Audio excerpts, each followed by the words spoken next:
প্ৰধানমন্ত্ৰী আৱাস যোজনা চৰকাৰে BPL ঘৰৰ আৰু এটা নতুন আপডেট লৈ আহিছোঁ।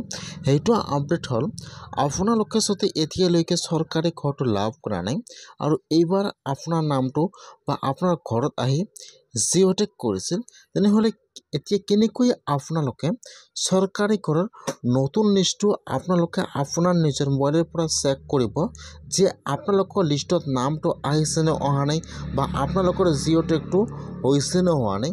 কেনেকৈ আপোনালোকে চৰকাৰী ঘৰৰ নতুন লিষ্টটো চেক কৰিব যে আপোনালোকৰ লিষ্টত নামটো আহিছে নে অহা নাই। আৰু যদি আপোনালোকৰ লিষ্টত নাম আহিছে তেনেহ'লে কিন্তু আপোনাৰ একাউণ্টত চৰকাৰী ঘৰৰ পইচা সোমাই গৈছে। কেনেকৈ আপোনালোকে চৰকাৰী ঘৰটোৰ নতুন লিষ্টটো আপোনালোকে আপোনাৰ নিজৰ মোবাইলৰ পৰা চেক কৰিব, মই আজি এইটো ভিডিঅ'ত আপোনালোকক সম্পূৰ্ণ প্ৰচেছ ষ্টেপ বাই ষ্টেপ দেখুৱাই দি আছোঁ। আপোনালোকে জানিবলৈ হ'লে ভিডিঅ'টো সম্পূৰ্ণকৈ চাই ল'ব স্কিপ নকৰাকৈ। আৰু যদি আপোনালোকে মোৰ চেনেলত নিউ হয়, মোৰ চেনেলটো ছাবস্ক্ৰাইব কৰি ৰাখি দিব। এতিয়া কেনেকৈ আপোনালোকে চৰকাৰী ঘৰৰ নতুন লিষ্টটো চেক কৰিব চাই লওক। এতিয়া আপোনালোকে ফাৰ্ষ্ট আপোনাৰ মোবাইলৰ যিকোনো এটা ব্ৰাউজাৰ অ'পেন কৰি ল'ব। আপোনালোকে ইয়াত লিখিব pmayc.nic.in, আপোনালোকে লিখি চাৰ্চ কৰি দিব। এতিয়া কিন্তু আপোনাৰ ওচৰত এইটো অফিচিয়েল ৱেবছাইট অ'পেন হৈ যাব এনেকুৱাকৈ। মই কিন্তু আপোনাৰ সুবিধাৰ কাৰণে ৱেবছাইটৰ লিংকটো মোৰ ডিছক্ৰিপশ্যনত দি দিছোঁ। আপোনালোকে ডাইৰেক্ট ক্লিক কৰি ফাৰ্ষ্ট এইটো ৱেবছাইটত আহি যাব। অহাৰ পিছত আপোনালোকে ফাৰ্ষ্ট ইয়াত আপোনাৰ ব্ৰাউজাৰটো ডেস্কটপ ছাইড কৰি ল'ব। ইয়াত চাব 2 নম্বৰত দি আছে আৱাজ শ্বপ। এতিয়া আপোনালোকে আৱাজ শ্বপৰ ওপৰত ক্লিক কৰিব। ফাৰ্ষ্ট চাব দি আছে এবাউট, 2 নম্বৰত চাব দি আছে আৱাজ শ্বপ। আৱাজ শ্বপৰ ওপৰত ক্লিক কৰিব। তাৰপিছত আপোনালোকে এতিয়া ৰিপৰ্টৰ ওপৰত ক্লিক কৰিব। এতিয়া আপোনাৰ ওচৰত আৰু এটা নিউ পেজ অ'পেন হৈ যাব এনেকুৱাকৈ। এতিয়া আপোনালোকে ইয়াত চাব, ইয়াত কিন্তু বহুতো ৱেবছাইটৰ লিংক দিয়া আছে আৰু ইয়াত বহুতো অপশ্যন দিয়া আছে। যিহেতু আপোনালোকে চৰকাৰী ঘৰৰ নতুন লিষ্টটো চেক কৰিব যে আপোনালোকৰ জিঅ'টেক হৈছে নে হোৱা নাই বা আপোনালোকৰ লিষ্টত নামটো আহিছে নে অহা নাই। এতিয়া আপোনালোকে ইয়াত চাব, ইয়াত কিন্তু ABCD অপশ্যন দিয়া আছে।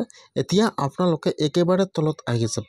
অহাৰ পিছত ইয়াত চাব, ইয়াত আৱাজ প্লাছ ৰিপৰ্ট ইয়াত চাব দিয়া আছে 8 নম্বৰ অপশ্যন, একেবাৰে লাষ্টত চাব দিয়া আছে আৱাজ প্লাছ ৰিপৰ্ট। ইয়াত যদি 1 নম্বৰ অপশ্যন দিয়া আছে, আপোনালোকে সেইটো অপশ্যনৰ ওপৰত ক্লিক কৰিব। এতিয়া আপোনাৰ ওচৰত এইটো পেজ অ'পেন হৈ যাব এনেকুৱাকৈ। ইয়াত অলৰেডি ষ্টেট নাম আছাম আহি যাব।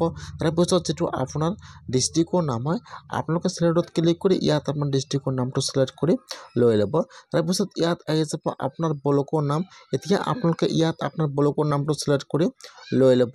তাৰপিছত ইয়াত আহি যাব আপোনাৰ পঞ্চায়তৰ নাম চিলেক্ট কৰি লৈ ল'ব। যিটো আপোনাৰ ফুল এড্ৰেছটো আছে, ইয়াত আপোনাৰ ফুল এড্ৰেছটো চিলেক্ট কৰি লৈ ল'ব।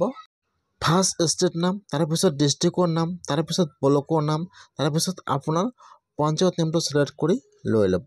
সকলো চিলেক্ট কৰি ইয়াত চাব দি আছে ছাবমিটৰ অপশ্যন। এতিয়া আপোনালোকে ছাবমিটৰ ওপৰত ক্লিক কৰিব।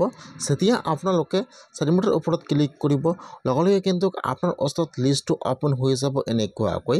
এতিয়া আপোনালোকে অলপমান তলত আহি যাব। ফাৰ্ষ্ট আহি যাব ডিষ্ট্ৰিক্টৰ নাম, তাৰপিছত আহি যাব ব্লকৰ নাম, তাৰপিছত আহি যাব পঞ্চায়ত নাম। ইয়াত আপোনাৰ ঘৰৰ ৰেজিষ্ট্ৰেশ্যন ID নম্বৰ আহি যাব আৰু এইফালত চাব, এইফালত আপোনাৰ নাম দিয়া থাকিব বা ইয়াত থাকিব বেনিফিচিয়াৰী নাম আৰু ইয়াত আপোনাৰ ফাদাৰ্ছ নেম দিয়া থাকিব। এতিয়া আপোনালোকে লিষ্টৰ পৰা অ'পেন কৰি চাই ল'ব যে আপোনালোকৰ লিষ্টত নামটো আহিছে নে অহা নাই। ইয়াত যিহেতু আপোনাৰ পঞ্চায়তৰ সকলো নাম দিয়া আছে, ইয়াত সেইকাৰণে বহুতো নাম দিয়া আছে। ইয়াত চাব ওপৰত ডাউনলোডৰ অপশ্যন দিয়া আছে। ইয়াত চাব দি আছে ডাউনলোড PDF। আপোনালোকে ডাউনলোড PDFত ক্লিক কৰিব। লগে লগে কিন্তু আপোনাৰ ওচৰত বা আপোনাৰ মোবাইলত লিষ্টটো ডাউনলোড হৈ যাব। তাৰপিছত আপোনালোকে লিষ্টটো ডাউনলোড কৰি অ'পেন কৰি চেক কৰি ল'ব যে আপোনালোকৰ লিষ্টত নামটো আহিছে নে অহা নাই। যদি আপোনালোকৰ লিষ্টত নাম আহিছে তেনেহ'লে কিন্তু আপোনাৰ একাউণ্টত ঘৰৰ পইচা সোমাই গৈছে। আপোনালোকে আপোনাৰ বেংক একাউণ্টটো চেক কৰিব। যিসকলৰ সেইটো লিষ্টত নাম আহিছে সকলোৰে একাউণ্টত কিন্তু ফাৰ্ষ্ট কিস্তি সোমাই গৈছে, 2 নম্বৰ কিস্তি কিন্তু অতি সোনকালে সোমাই যাব। যদি আপোনালোকে এতিয়াও লিষ্টটো চাব পৰা নাই তেনেহ'লে আপোনালোকে এনেকুৱাকৈ আপোনাৰ মোবাইলৰ ঘৰৰ লিষ্টটো আপোনালোকে আপোনাৰ মোবাইলৰ পৰা চেক কৰক।